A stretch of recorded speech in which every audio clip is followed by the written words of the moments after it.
Bengkalis merupakan salah satu kabupaten penghasil sagu terbesar di Provinsi Riau. Untuk menjadi sajian yang lezat, memang proses panen sagu ini panjang sekali. Wah! Aduh, Beb, aduh, Beb.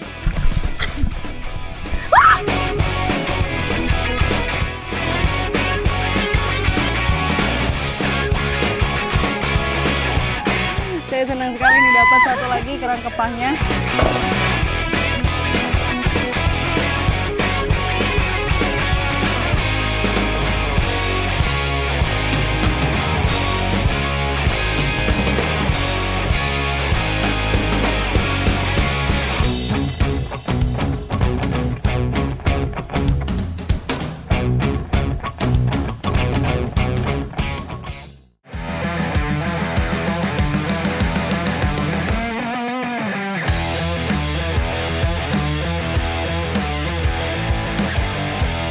Petualangan kali ini saya awali dari wilayah Bakau, Kabupaten Bengkalis, Riau.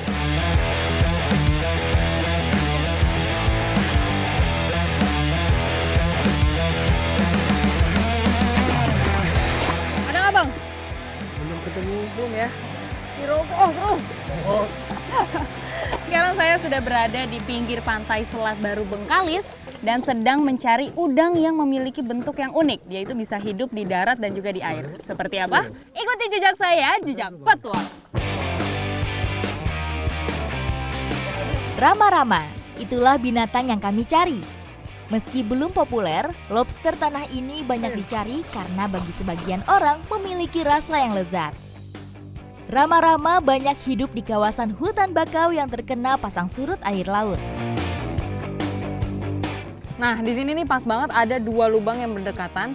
Ini tempat dia masuk dan juga keluar dari sini. Dia memang selalu bikin lubang ke bawah, tapi nyatu. Jadi di bawah nyatu. Makanya kita cara ngambilnya tuh bisa diinjak-injak. Gundukan ini terbentuk dari galian sarang yang diangkut ke permukaan. Ciri-ciri lubang yang ada rama-ramanya itu biasanya dia memang meninggalkan jejak dengan tumpukan lumpur yang masih basah. Jadi dia membentuk gunung seperti itu.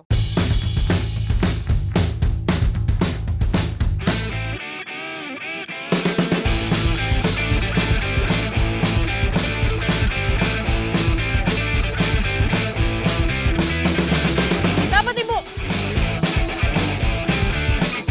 Wah, akhirnya dapat juga. Ini dia rama-rama yang kita cari. Memiliki bentuk yang unik karena di bagian depan ini dia ada capit seperti kepiting dan bagian belakangnya dia punya buntut yang panjang seperti kalajengking. Panjang tubuh rama-rama dewasa bisa mencapai 5 hingga 30 cm, tergantung pada jenis kelaminnya. Tubuh rama-rama betina biasanya relatif lebih besar dan panjang dibanding rama-rama jantan.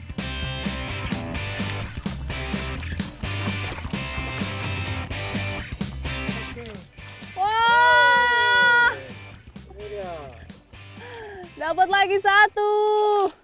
Wah, dia kuat juga ini cara nyapitnya. Tuh.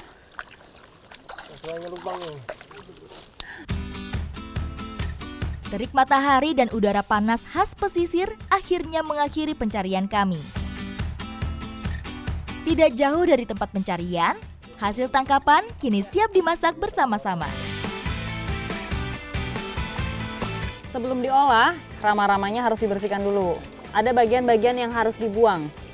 Nah, yang dibuang itu adalah bagian kepalanya dan juga kotoran yang ada di dalam badannya ini. Hampir sepertiga bagian tubuh rama-rama terdiri dari kotoran dan sebagian besar lainnya adalah cangkang. Api dan bumbu khas Melayu yang kaya rempah pun sudah disiapkan. Rama-rama ini akan diolah menjadi lemak cili api. Lemak itu artinya adalah santan, jadi santan yang pedas. Benar, Bu. Daging rama-rama tidak sampai separuh bagian tubuhnya. Karenanya, bumbu menjadi sangat penting agar tetap kaya rasa. Salah satunya dengan mencampur santan yang melimpah.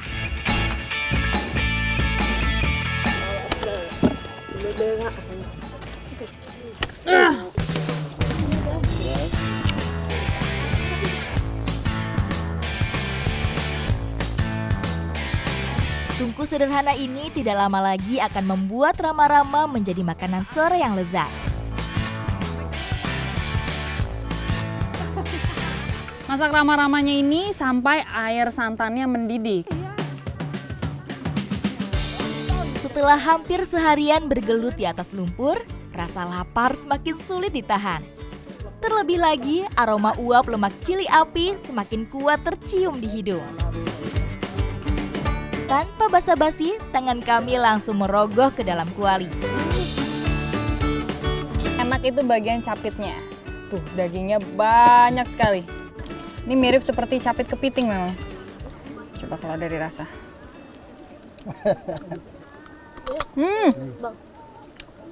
Apa? Tapi ini dagingnya misah-misah. Tuh kecil-kecil gini. Terasa banget manisnya ini. Rama-Rama merupakan salah satu makrofauna khas dari ekosistem mangrove. Keberadaannya tidak hanya menambah kekayaan sumber nutrisi bagi manusia, namun menjadi penyeimbang lingkungan kawasan pesisir.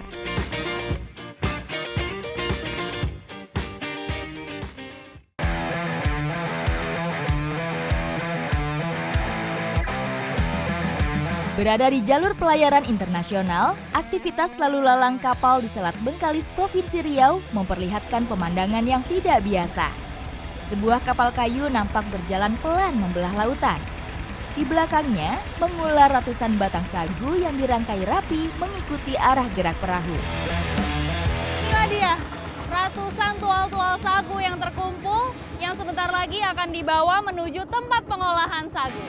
Ikuti jejak saya, jejak petual. Sebelum sampai di Selat Bengkalis, asal-usul rangkaian tual ini dimulai jauh dari salah satu sudut pulau. Tepatnya di Desa Pematang Dukuh.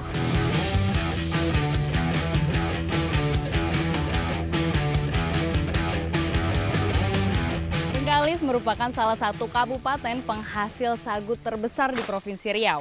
Untuk menjadi sajian yang lezat, memang proses panen sagu ini panjang sekali. Dimulai dari titik ini, menebang pohonnya dulu, baru nanti mulai diangkut satu persatu.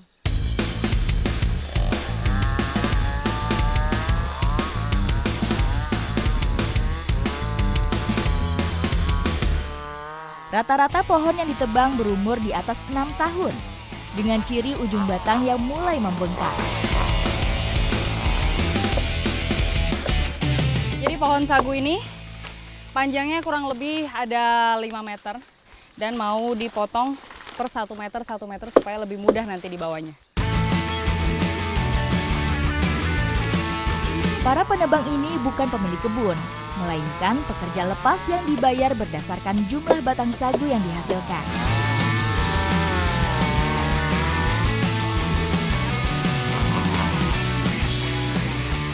Kerjanya memang harus cepat. Tadi baru bersihin pohon yang di sana, di sini udah ditebangin lagi. Karena dalam sehari itu bisa 5 pohon yang ditebang. Jadi nggak heran kenapa disebut penghasil sagu terbesar. Provinsi Riau memiliki luas lahan sagu kurang lebih 87.000 hektar. Dengan jumlah produksi mencapai 274.000 ton per tahun.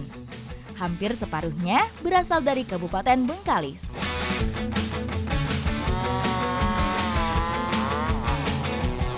Kini perjalanan panjang tual atau gelondongan sagu ini siap dimulai.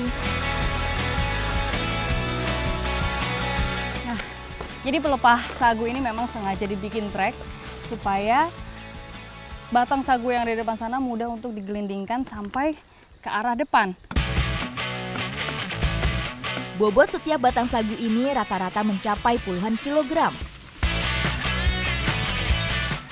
Untuk menyeimbangkan gerakan dari batang, jadi dorongannya juga harus sama rata antara sebelah kanan dan juga kirinya.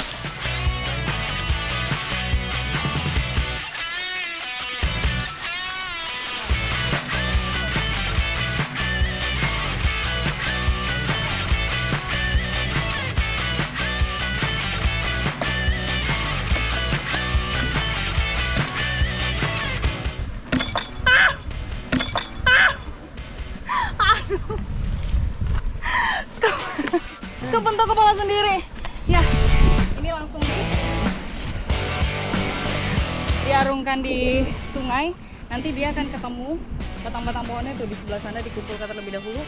Jadi sambil ditahan di sini, di sana diambil lagi satu persatu. Baru nanti ada proses penarikan. Kita ambil lagi, Bang.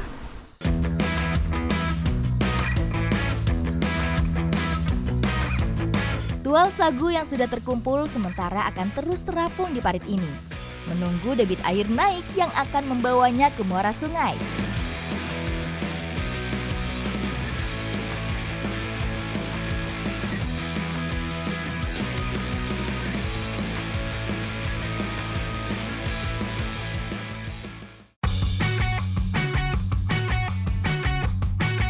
Sampai di laut, batang sagu dari berbagai kebun warga kini diikat menjadi satu rangkaian. Sekarang saya berada di tengah Selat Bengkalis membawa ratusan tual sagu yang sebentar lagi akan dibawa ke tempat pengolahan sagu. Di samping lebih murah dibanding angkutan darat, jalur air memungkinkan tual sagu dikirim dalam jumlah yang lebih banyak.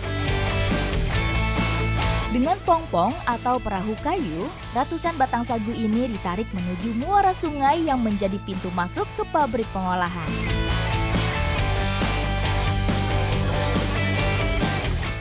Nah ini nih, proses mulai mendorong tual-tualnya. Jadi perahunya diarahkan langsung ke tual. Karena dia sudah ditali jadi aman, nggak akan mencar kemana-mana. Dorong!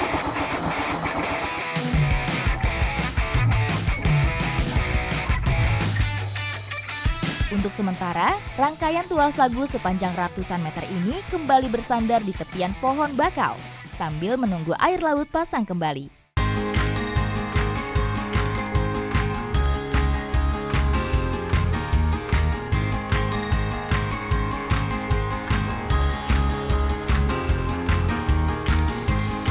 Pohon sagu melindungi saripatinya dengan kulit yang cukup keras.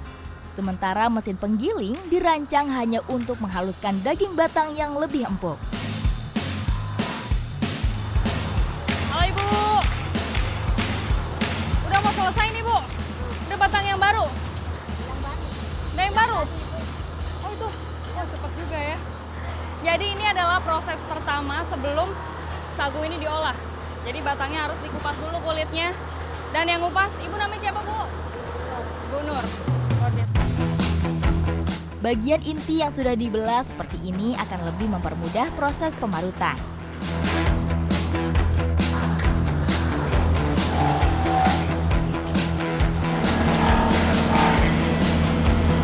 Ini proses pemarutannya seperti marut kelapa. Saya penasaran pengen nyobain.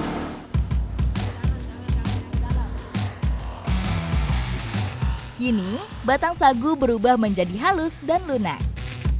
Hasil parutannya ini akan dicampur dengan air, lalu masuk ke kolam-kolam penyaringan yang ada di sebelah sana. Memang ada banyak sekali kolamnya, karena memang disaringnya juga berkali-kali.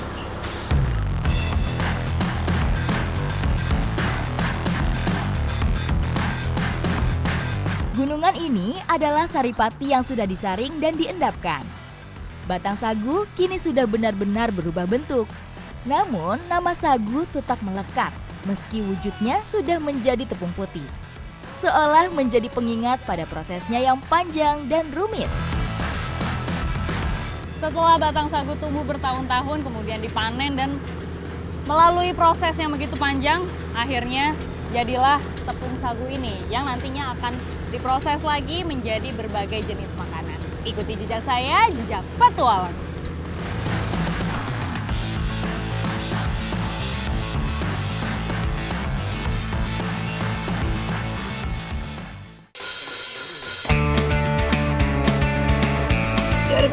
Aduh, Beb.